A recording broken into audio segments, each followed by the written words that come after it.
Okay, let's talk about Chapter 6 for HIMT 2200, our Performance Improvement class.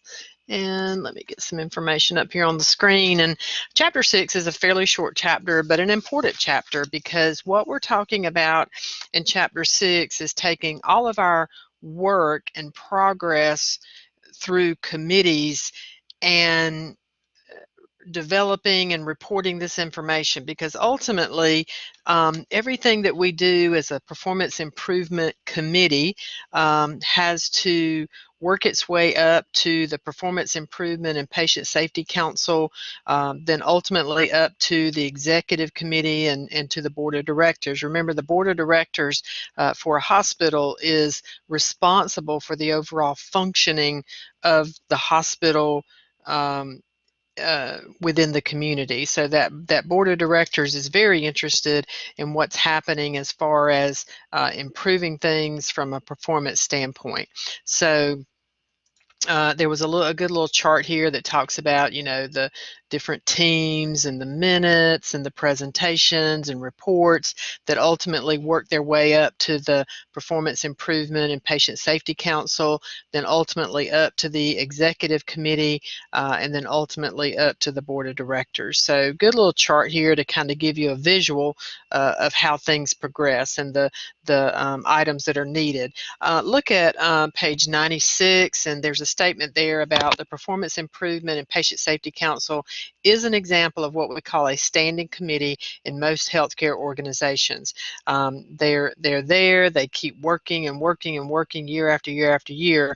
They're not what we call an ad hoc being a committee that's formed to serve a certain need that's temporary. So they're not an ad hoc, they're a standing committee that we have within our hospitals that are constantly looking at how to improve things from a performance improvement as well as safety for the employees of the facility, as definitely for the patients of the facility. Okay, so again, Performance Improvement and Patient Safety Council is an example of a standing committee in most healthcare organizations, and that is the responsibility for conducting and reporting PI and safety activities. Okay, it goes on to say that this council receives committee reports of PI activities and in turn reports significant finding to the leaders of the organization, the executive committee that I mentioned here in the slide, as well as the board of directors. Okay.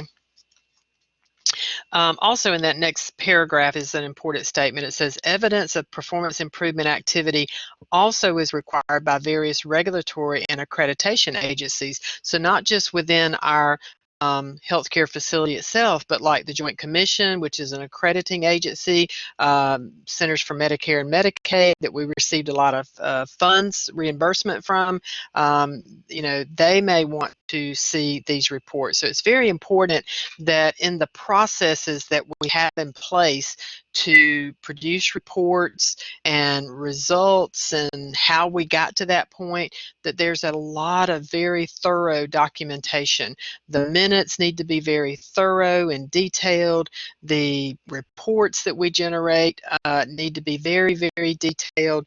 Every T needs to be crossed and every I dotted. So if you're part of a performance improvement team, you should be a very detail-oriented person, and you document, you keep good records, you show the processes, you show what happened as a result of those processes, you show the benchmarks, you show how you went about improving those on those benchmarks, what happened if you didn't improve through charts and graphs and storyboards and reports and whatnot. So again, this is a very short chapter, but there's a lot of very important processes that are mentioned here in this chapter. Okay. All right, so let's talk about minutes. We've already talked about minutes in one chapter and the fact that we need to keep minutes, and these are not to be taken lightly. When I said that you need to be detail-oriented, the person that's responsible for keeping up with the minutes of all of these meetings that take place for performance improvement purposes, these minutes need to be incredibly detailed. And let me look at the definition of minutes first. Minutes are the written record of key events in a formal meeting and are typically reviewed and approved by the group of the group's at the group's next meeting. So if minutes are taken and then at the next meeting they're reviewed, there may be discussion of something that needed to come out of that previous meeting, some action that needed to be done, follow-up. Is there follow-up that needed to be recorded? Or if somebody missed a meeting, those minutes are basically a very play-by-play description of what occurred, who discussed what conclusions did they make, what actions are to be taken. So for someone that has to miss a meeting, that's their best glimpse into what actually occurred in the meeting. And they may have questions about some things. So that's why I say minutes are incredibly important, and they're basically a diary of exactly what happened in those meetings. So if some board of director person comes back and says, why didn't you do such, or did you do such and such? Well, those meetings are your backup to show what you did or didn't do, as far as the planning, um, actions, recommendations, follow-up, etc. Okay, so obviously I can't stress enough how important minutes are. And again, whether you're on a performance improvement committee or any other committee, those minutes are basically what occurred. And you got to have, like for example here at Wiregrass, I have advisory committee meetings, and I have to have very detailed documentation of what was discussed at those meetings. Did I make the committee aware of certain things? Was there feedback from the committee? If so, I needed to document that, because that documentation is used to support the budget of the program and budgetary needs and justifying equipment and travel and meetings and things like that. So very important. There's a method called the CRAFT method. This CRAFT stands for conclusions, recommendations, actions, and follow-up. Make sure you study that acronym and what those 4 letters represent. So again, conclusions of group discussion, recommendations are made by the committee or team, actions that the committee, team, or individual members decide to take, and then the follow-up activity has to be documented. So the CRAFT method is basically how you should construct your minutes. The conclusions of the discussion, the recommendations that are made, the actions that the committee or team or individual members will take, and then the follow-up of those activities. So please make sure you study those 4 items. They go on to elaborate of those 4 items. So let's take a minute and look. And it says the conclusion section of the minutes should document the results of the discussion and any decisions the group makes about future actions. The recorder should be sure to clarify the conclusions at the end of the discussion if there's any ambiguity. If you're not sure about something, ask the team members to clarify what they meant by that. You need to have everything clear. And I know that in the past, I've actually recorded meetings and then I went back and wrote up the minutes, because it's difficult to write and type and comprehend everything that's going on. So, if allowed, record those meetings. So you've got real good sources of documentation. The recommendation section of the minute should capture the team's plan for putting its decision into effect and justification points if necessary. So, if they decide to put something into place, there needs to be some justification of why they came up with that decision. So you can see that there's a sample of a PI meeting minutes there, and you can see if you'll turn the page, it flows way on over. So there's a lot of information that gets recorded, and that's just one template design that they've showed us here, but there's other design templates that you could use for meeting minutes. Also in this, they talk about the actions. It says the recorder then documents the actions planned for the different process steps. It goes on to say that the action section documents who is assigned to accomplish the activities during the next work period. So it's very important to indicate who is going to be taking care of those actions. And then on the next page, the last part of the craft method is follow-up section. So in the minutes, there needs to be a follow-up section per recommendation, per action, to find out what became of that. So the follow-up section documents whether the actions were accomplished and whether the group is ready to make decisions and recommendations for future activities. For example, one of the recommendations might be a survey. Okay, the survey gets put together. Was the survey administered, or was it simply that we were going to develop a survey and then look at that survey at the next meeting? So, which way were we going with that?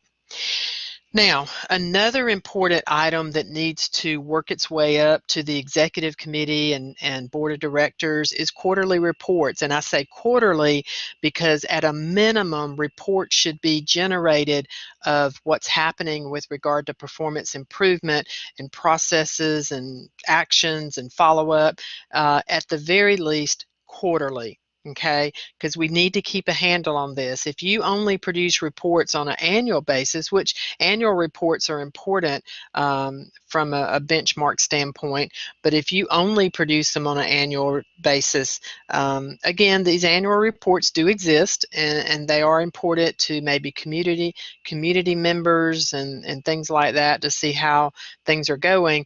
But on a minimum within the facility, quarterly reports are very important.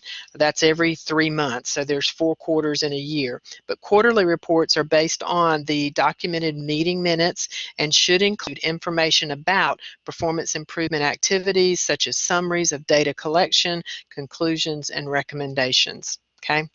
Now, at the bottom, and there's a sample of a quarterly report there that basically, looks at what opportunity is there to deal with, what is the mission, what is the vision. Remember, we talked about mission statements, and everything that we do should be able to be tied back to the mission statement and the vision statement of the facility. Okay. Now, the check your understanding, number one, of course, these answers are in the back of your book, but I do want to go through them real quick. It says John was serving in the role of the recorder for the PI team. One of John's responsibilities is to provide the written record of the key items from the meeting. Well, obviously, he is creating minutes. Over on the next page, it says PI team should report their progress and activities to the organization's PI and Patient Safety Council at least quarterly, at a minimum. Okay, now again, annual reports could exist or do exist, but at a minimum, reporting to the organization's PI and Patient Safety Council should be done quarterly. Now, the next section we're going to talk about is what's called storytelling. Now, this chapter is all about producing results of performance improvement initiatives and whatnot to the executive committee and board of directors. And how do we do that effectively? Well, storytelling is important, and there's methods that you use for the storytelling process, but it says it is important to share the results of the PI activities, performance improvement activities. One method is to use storytelling. Storytelling is a report form that explains the performance improvement purpose, process undertaken, analysis, and result of team activities in an easily understood manner by anyone interested. Okay, so there's several key elements that should be included, used for a successful storytelling, which include getting things organized, the structure of it, the timeliness of it. In other words, you want to produce this immediately upon the finishing of the process, the frequency of it, the connection, the celebration of it, and feedback. So those are key elements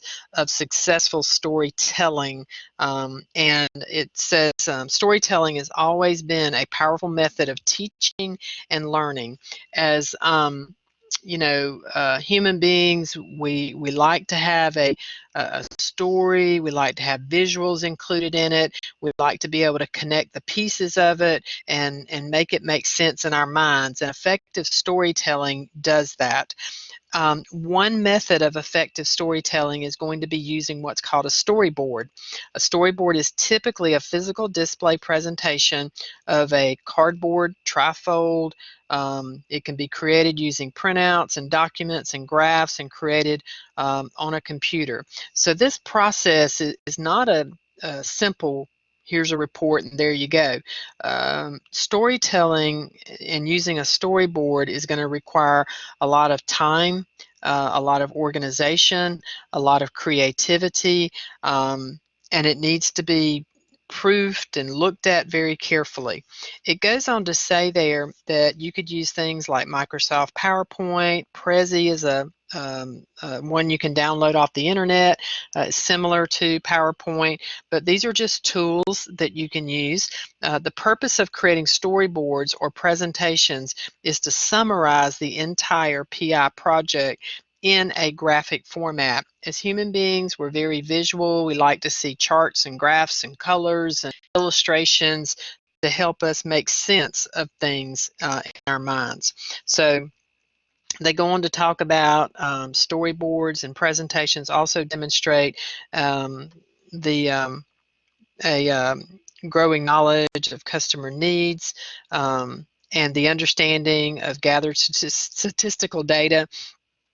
Electronic presentation software significantly streamlines storytelling because such software provides standard formatting and key symbols to display the performance improvement tools. So over on page 101, there's a good little comparison of what should be in a storyboard presentation, what should be in an electronic presentation, and they give you several things there to think about with regard to storyboard presentations.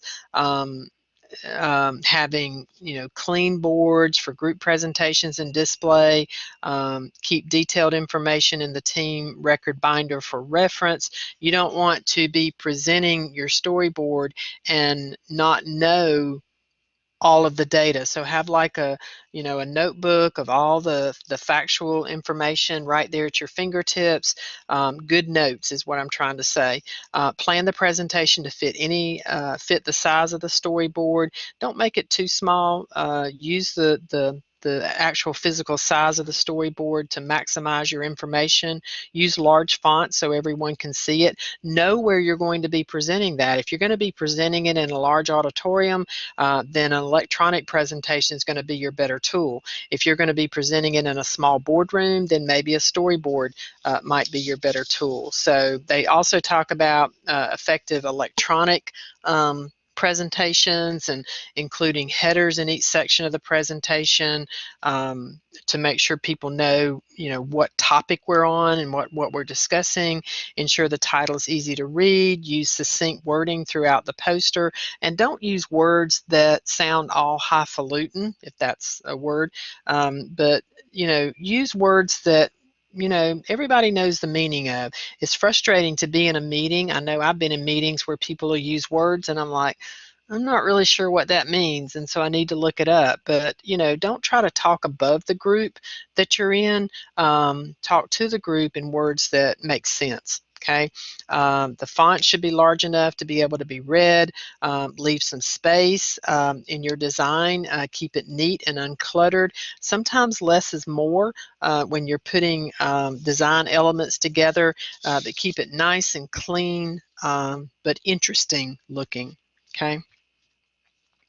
They also mentioned some sample presentation content, like what should be in the storyboard title, the opportunity statement, mission, vision statement, the team members that's part of that group, the customers we're working with or trying to improve performance toward, customer requirements, what are their needs, key team activities, the charts of the processes that we've gone through, cause and effect, which is a fishbone diagram. We'll do one of those later in the textbook.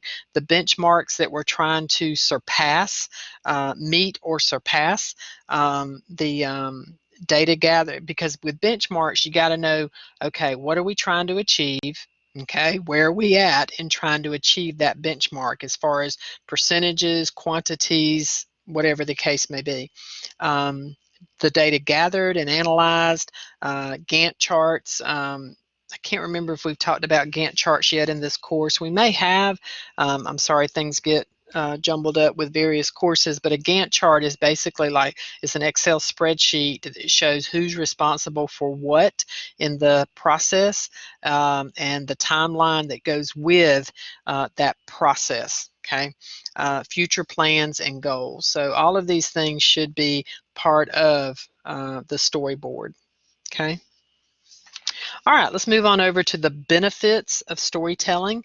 And they say, just as storytelling is common in daily life throughout the world, it's also common in healthcare organizations. So it goes on to say that examples of how individuals can benefit from storytelling process, these storytelling process include the following. Team accomplishments are documented over an extended period of time in an organized and succinct way. PI team work is presented in an engaging manner. Employees are informed of important quality issues that have been addressed with the organization in a manner that draws their attention to the potential impact and creates mindfulness going forward. Empathy among the staff for importance of quality patient care can be created. The PI team and employees of the organization have a forum to be recognized for their exceptional work on quality issues. The board of directors can learn a great deal about the organization by studying the application and effect of the performance improvement processes and outcomes. The board also can better meet its responsibility in ensuring that the organization provides high quality patient care. So these are things that should be part of the storytelling process. We need to, build up our people, develop a connection between our people and the customers we serve. We need to, promote the needs of the customers and make our employees have empathy for their needs. So, we're not going to get a team attitude if we don't do these things. So storytelling is to build up, to create a connection, to help people understand. So all of these elements that I just read to you are important in the storytelling process, and we do that through storyboards, through presentations, and we're educating, we're making people aware, we get people to buy into what we're doing, we get people excited about what we're doing, we make them feel empathy for the people that we serve, and make them aware, because sometimes people that are actually on the periphery of a performance improvement mission may not be totally aware of why we're doing what we're doing. Who are we serving and why are we serving them? What is our goal? Why are we putting them through the paces of all of this extra training and things that we do to try to improve things? So we've got to educate people to get them to buy into what we're trying to accomplish. Okay. All right. But I'm sorry I read those to you, but they are important. Please make sure you look at those items there and understand why the storytelling process is so important from a performance improvement um, angle. Okay. All right, another item, and we always have these in the chapter, which is the quality improvement toolbox technique known as report cards. It says report cards usually present data on the organization's performance with respect to the pre-established set of criteria relevant to the organization's service segment. There's examples of these would be Hospital Compare and Centers for Medicare and Medicaid, Nursing Home Compare. So these report cards are important to these different organizations. It says in some segments of the healthcare industry, such as long-term care, report cards provide consumers with and other stakeholders with information on the performance of individual facilities. CMS, Centers for Medicare and Medicaid, publish report cards for every licensed long-term care facility in the country. In other words, you know, if I'm about to pay a lot of money for my loved one to go in a long-term care facility, I'm certainly going to research that, and you can do that through report cards. They're published out there on the internet. It says the report cards show how the facility performed with respect to meeting the state's established licensing criteria. You know, if they start if I read their report cards and they have a lot of high fall rate or infection rates or things like that, which they are required to document, that might be a concern to me as a consumer. So these report cards are not only important to the facility, but also consumers should be interested in what these report cards are showing. Okay, now the check your understanding questions are basically just referring back to who are interested in the report cards. You can look at that just above that, check your understanding, and then also discuss the reasons why the organization would require all PI teams to develop a storyboard presentation to communicate the details of performance improvement activities. And that leads back up to the bulleted items that are right there under the benefits of storytelling that I read to you a moment ago. They're reasons why the storytelling process is important. Okay. All right. Okay, I'm going to go on over to the review questions. They're on the next page, page 104, and it says, name 3 rules for creating an effective presentation to summarize the PI team's activity. Well, there were more than 3 rules, so they were mentioned on the couple of pages back, that table on page 101, you know, nice, clean, not too cluttered, large enough fonts, creative with colors and visual enhancements, you know, make sure everything's easy to read, and your thought process is organized and well thought out. So just a few examples. It says the craft method is used for making PI team minutes. What are the categories for the acronym CRAF? And of course, C stood for conclusions, R stood for recommendations, A stood for the actions, and the F stood for follow-up. Number 3, John is complaining to Sue about the requirement for the Quality Council to create a digital presentation to display their PI team's latest project. Sue reminded John for the reasons why this task is necessary. Defend Sue's response to John and explain Sue's reasons using what you've learned about storytelling. Well, y'all, I'm not going to read all that to you again because I just read it to you, but if you refer back to page 102, those 6 bulleted items there about the importance and benefits of storytelling. Like I said, you know, it shows a picture, it connects the dots, it makes the people hearing the story feel empathy for the customers that we're serving and makes people buy into what we're doing. It educates us, it trains us. So all of those things are important to the storytelling process. It said Mildred experienced a fall in her home that required her to have a hip replacement. After her hospitalization, it was determined that she would need rehabilitation services, and her family feels that she is unsafe living alone. Mildred's children would like to find the best nursing facility that would be able to provide the rehabilitation services and then continued residential care. What is the best resource that Mildred's family could use to determine the best facility in their area? Okay, so consult with neighbors, access the information on the hospital compare website, review web-based report card information on the nursing homes in their area, call a local city government official to ask about the nursing homes in their area. And the answer here is C. Review web-based report card information on the nursing homes in their area. So again, that's why a report card is necessary to the facility itself, but also from a consumer standpoint. It says justify why healthcare organizations must report the results of their PI activities on both internal and external entities. So um,